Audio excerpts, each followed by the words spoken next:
दिलीप रस्त्याने निमूटपणे खाली मान घालून चालला आहे. मान जरा वर करावी तर आजूबाजूचे लोक त्याच्याकडे रागाने, तिरस्काराने बघत आहेत. त्याच्या जवळपासही कोणी येत नाही. सगळे चार हात धरूनच चालत आहेत. अचानक दिलीपला रस्त्याच्या कडेला त्याचा मावस भाऊ दिसतो. दिलीप त्याला हाक मारून थांबवतो. आपण याला का दिसलो या अर्थाचे भाव त्याच्या मावस भावाच्या चेहऱ्यावर आहेत. तरीही दिलीप त्याच्या जवळ जातो. तो काही बोलणार इतक्यात त्याचा भाऊच त्याला सांगतो, मला तुझ्याशी काहीही बोलायचं नाही. समाजात राहायचं असेल तर समाजाचे नियम पाळावे लागतात. त्याचं तू उल्लंघन केलं आहेस. तू गुन्हेगार आहेस.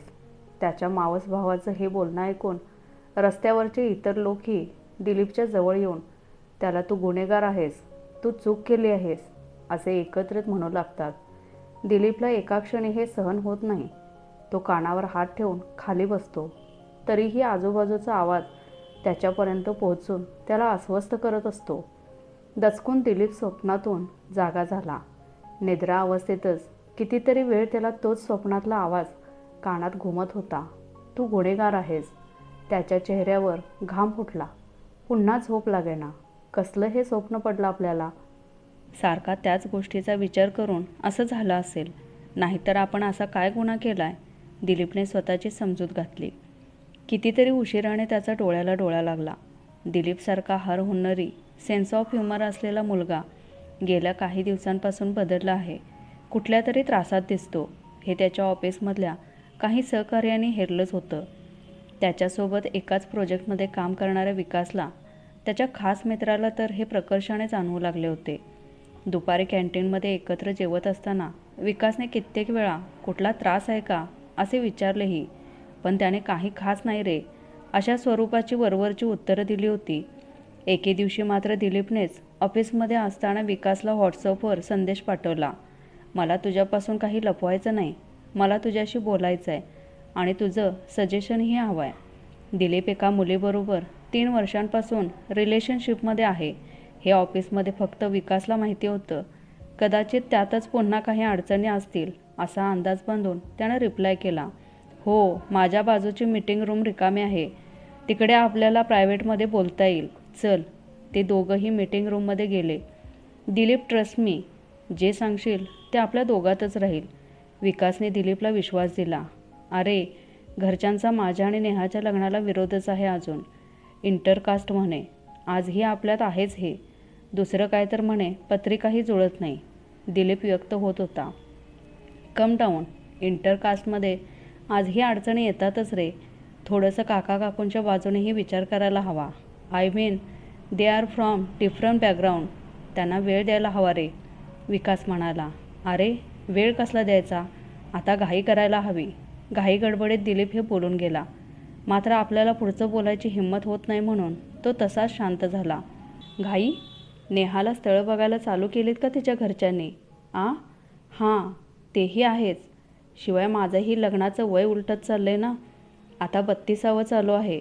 दिलीपच्या या वाक्यावर दिलखुलासपणे हसत विकास म्हणाला, अरे, वय वगैरे काही नसतं रे. तू मनाने अजून 25शीचाच आहेस. साल्या, तू उडव रे माझी. मला रात्रभर कधी कधी झोप लागत नाही. सतत हाच विचार. पत्रिका जुळत नाही म्हणे. पण आता पर्यायच नाही ना. दिलीप पुन्हा बोलता बोलता थांबला. पर्यायच नाही म्हणजे? पत्रिका बघून का आम्ही एकमेकांच्या प्रेमात पडलो होतो? आता माघार घेणं कठीण आहे. दिलीपने खुलासा केला. डोंट वरी, सगळं ठीक होईल. तू सतत तोच विचार करणं बंद कर. I am with you always. विकासशी आज आपण बोललो म्हणून मनावरचा भार हलका होण्याऐवजी त्याच्यापासून आपण खरं सत्य लपवून ठेवलं म्हणून दिलीप अजूनच अस्वस्थ झाला. विकास आपला जवळचा मित्र. त्याला का आपण अर्धवट सत्य सांगितले? दिलीपच्या मनात पुन्हा विचार थैमान घालू लागले. त्याने मोबाईलमध्ये वेळ बघितली. रात्रीचे 11:30 वाजले होते. 1 तासापासून तो आपली कूस इकडून तिकडे बदलत होता. झोप त्याच्या जवळपासही फिरकली नव्हती. तो बेडवर उठून बसला. हातात मोबाईल घेऊन त्याने व्हॉट्सअपवर मेसेज लिहायला सुरुवात केली. त्याला विकासला जे सांगायचं होतं ते सर्व त्याने टाईप केलं. पूर्ण मेसेज टाईप केल्यावर तो सेंड करू का नको या विचारात होता. शेवटी हिंमत करून त्याने मेसेज सेंड केला. तेव्हा रात्रीचे 12 वाजून गेले होते. विकास व्हॉट्सअपवर ऑनलाईन असल्यामुळे त्याने लगेच दिलीपचा मेसेज उघडला. भला मोठा मेसेज बघून विकासला जरा आश्चर्यच वाटले.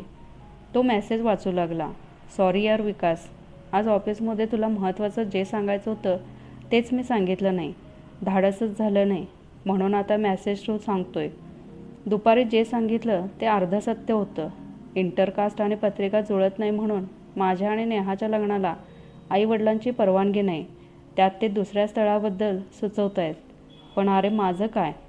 माझं आणि नेहाचं तर एकमेकांवर खरं प्रेम आहे आणि हे वयच असं की झाली चूक, सुटला ताबा. नाऊ नेहा इज प्रेग्नेंट म्हणून मी तुला दुपारी म्हणालो आता घाई करायला हवी. त्यामुळे सध्या टेन्शनमध्ये आहे. कसली परिस्थिती आली यार. खरं तर माझं पहिलं मूल म्हणून कुठेतरी यात आनंदही आहे. पण हे आम्ही कोणाला सांगू शकत नाही. याचा त्रास होतो. चूक झाली मान्य आहे. कुणालाच काही माहीत नाही. आई वडील स्थळ अजूनही बघतायत माझ्यासाठी. पण आता लवकरात लवकर काहीतरी करायला हवं. असा अनपेक्षित मेसेज वाचून विकासला धक्का बसला. डोंट वरी, आपण उद्या भेटल्यावर बोलू. काहीतरी मार्ग नक्की निघेल. आता झोप. Good night. विचारपूर्वक त्याने दिलीपला रिप्लाय दिला. दुसऱ्या दिवशी, नाही विकास, अबॉर्शन करायचं. दुनियेपासून हे सगळं लपवायला चूक झाली आहे, पण त्याची जबाबदारी घ्यायला मी तयार आहे. आम्हा दोघांनाही हे मूल पाहिजे.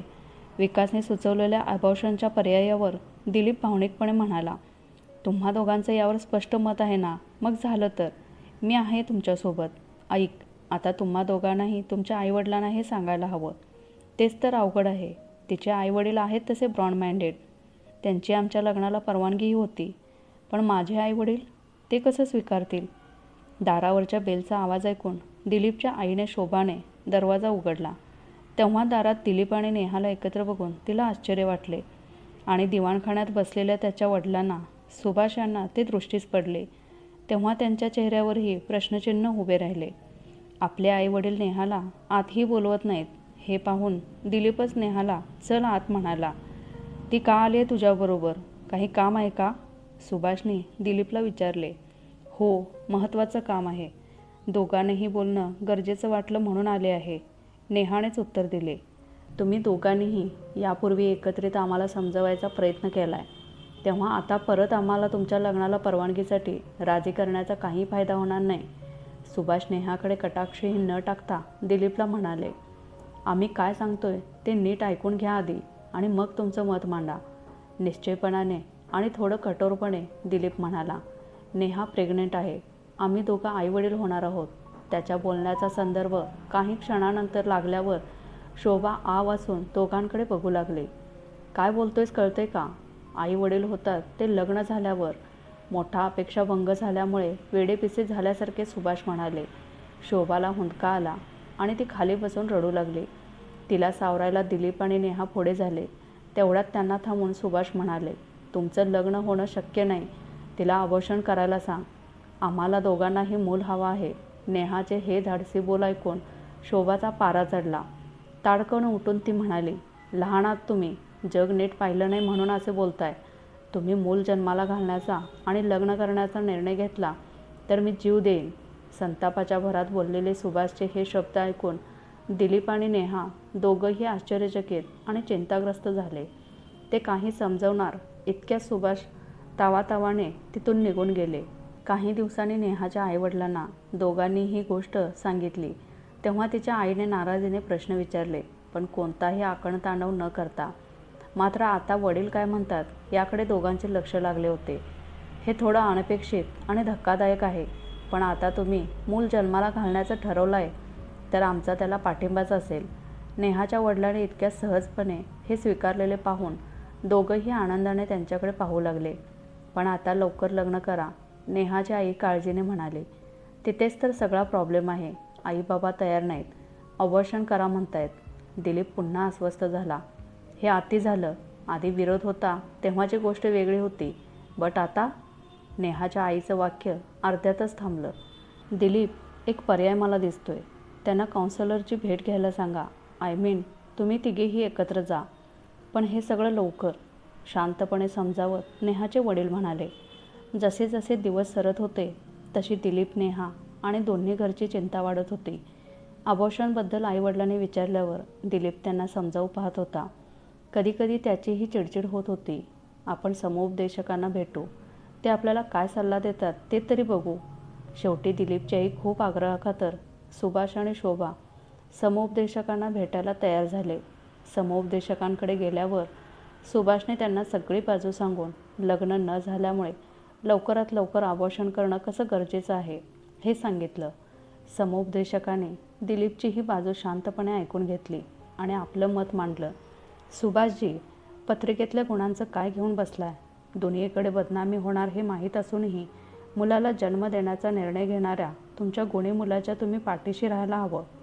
इंटरकास्टमुळे लोक काय म्हणतील यापेक्षा तुमचा मुलगा कशात सुखी आहे आणि तुमचं नातं कोणत्या निर्णयामुळे टिकेल याचा विचार करा. अहो, काय सल्ला देताय तुम्ही? समुपदेशकांचं बोलणं सुभाषसाठी अनपेक्षित होतं. गोष्टी तशा फार अवघड नसतात, पण आपण त्यांना आपल्या विचाराने जास्त अवघड करतो. लोक काय म्हणतील याला तुम्ही जास्त घाबरत आहात, पण तुम्ही हा विचार केला आहे का?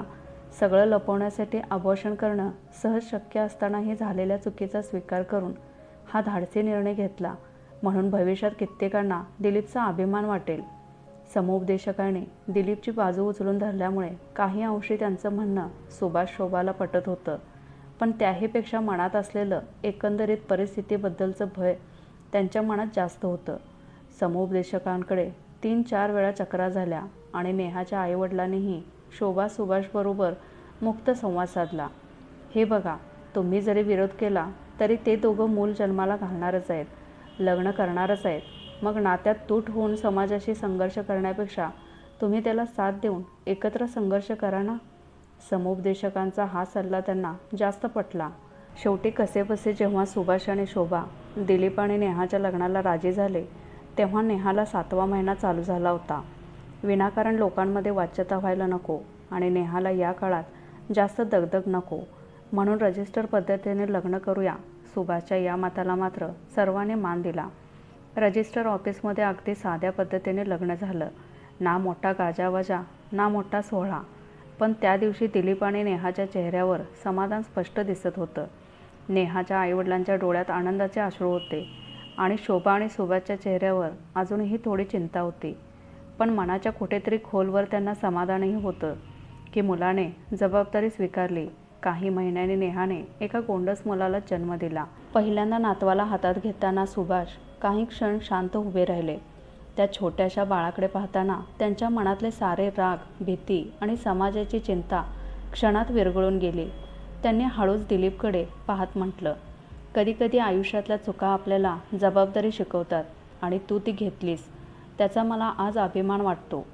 दिलीपच्या डोळ्यात पाणी आलं. त्याला अचानक त्या स्वप्नाची आठवण झाली. रस्त्यावर उभे राहून लोक त्याला म्हणत होते, तू गुन्हेगार आहेस, पण आज त्याच लोकांमध्ये उभा राहून त्याला असं वाटत होतं, गुन्हा प्रेमाचा नव्हता, गुन्हा होता समाजाच्या भीतीने सत्य लपवण्याचा आणि त्या गुन्ह्यापेक्षा सत्याची जबाबदारी स्वीकारणं जास्त मोठं होतं. तर मित्रांनो, प्रेम करणं खरंच गुन्हा आहे का?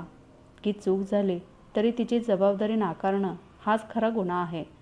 दिलीपने घेतलेला निर्णय बरोबर होता का चूक? तुम्ही दिलीपच्या जागी असता तर काय केलं असतं?